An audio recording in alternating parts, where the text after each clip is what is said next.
Hello everybody and welcome back to the second shelf and to yet another TBR video, but for the purpose of this video, TBR means to be released.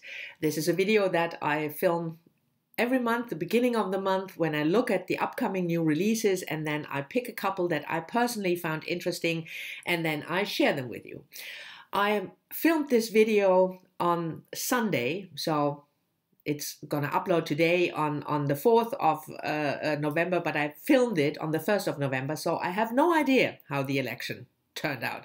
I hope that everybody survived the anxiety and that we are happy with the outcome, but I don't know yet. It's in the future when I'm filming this. So anyway, on to the books that I picked for the November to be released. And as always, I start the TBR, the to be released video, with the category General Fiction. And for this category, I picked Danielle Evans, The Office of Historical Corrections, which will be published on the 10th of November.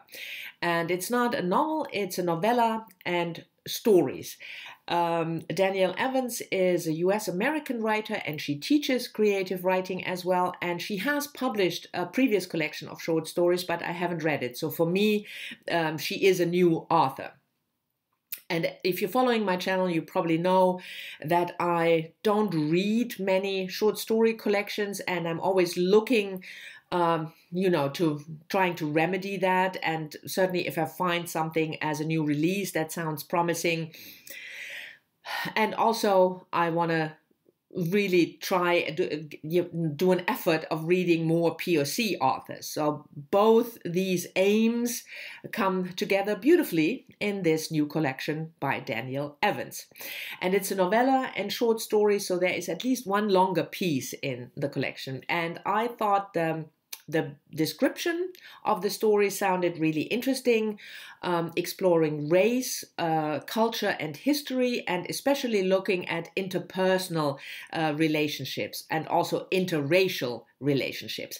That sounded really fascinating, and like I said, I want to read more short story collections, especially by POC authors. So there you go, Danielle Evans' new collection made it in the category General Fiction for the November TBR.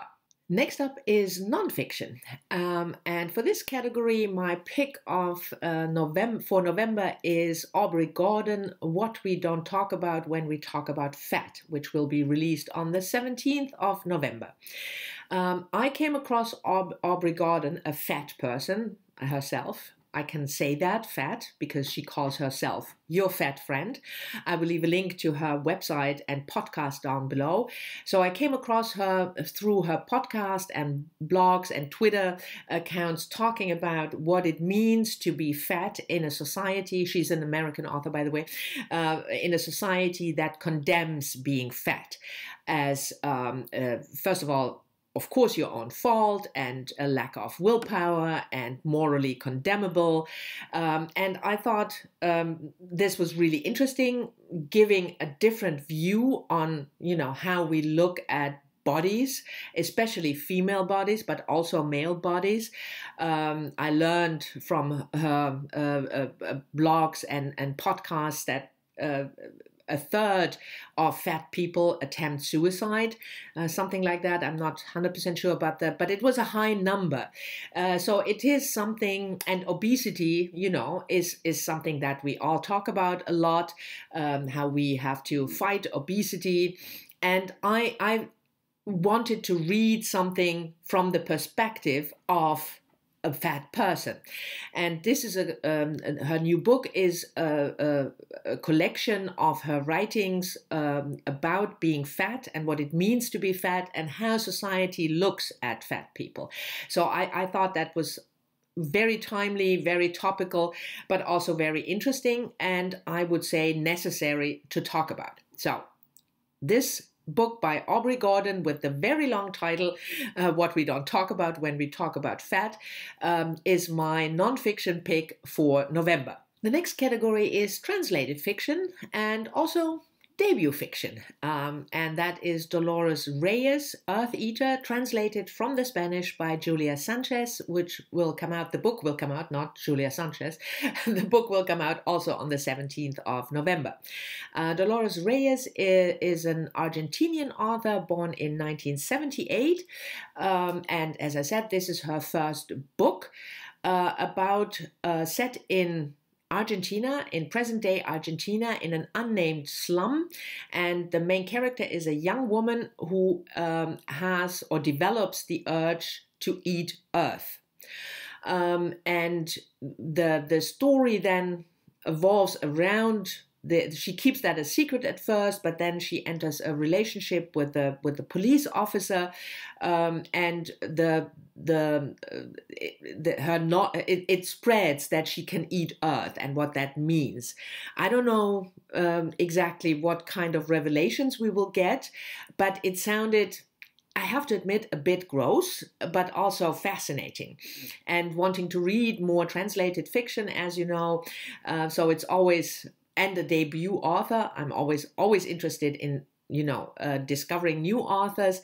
So again, this book ticked various boxes of my reading aims, and so I picked Earth Eater, and in the category translated fiction, debut fiction for November. Next up is crime fiction, and this time I picked a non-fiction book, part memoir, part true crime, and that's Becky Cooper, We Keep the Dead Close, which will be published on the 10th of November. Becky Cooper was born in New York, and she was a staff writer for The New Yorker, and she published one previous non-fiction book about New York, but I have never read any of her books, so this is a first for me. We Keep the Dead Close is about a murder that happened in Harvard just around the time that Harvard and Radcliffe, the all-female university, merged. So it's 1969. And there a young woman was found beaten to death in her apartment.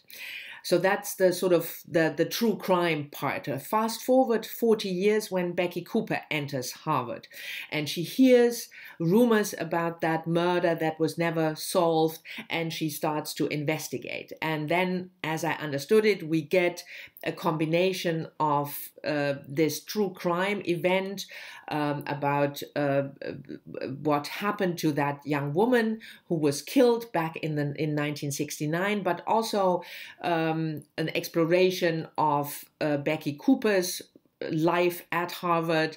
It's I don't know. I love true crime, first of all, and I really like this idea of looking back at a true crime that happened a long time ago, 40 years ago, when Becky Cooper entered the university, and then merging that with your own experience as a young woman at Harvard. So that sounded fascinating, and that's why my crime pick for November is We Keep the Dead Close by Becky Cooper. And as always, we end the TBR with either sci-fi or fantasy. And this time around, I picked a fantasy novel by C.S. Melleridge,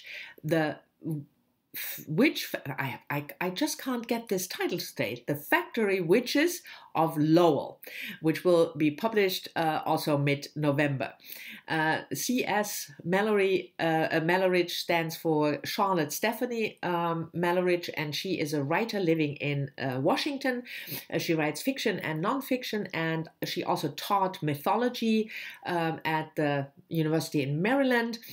And this book is a combination. I have never read her before, even though she published writing in various magazines, but it's an author that I'm not familiar with. Again, so many new authors to discover.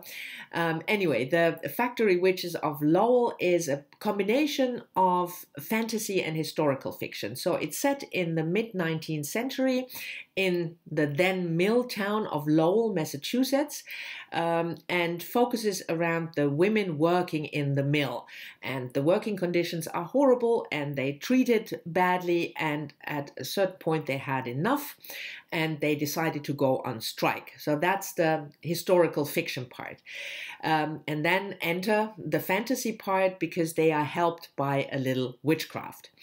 And as you know, if you're following my channel, I'm not a big fantasy reader. A lot of fantasy just doesn't appeal to me.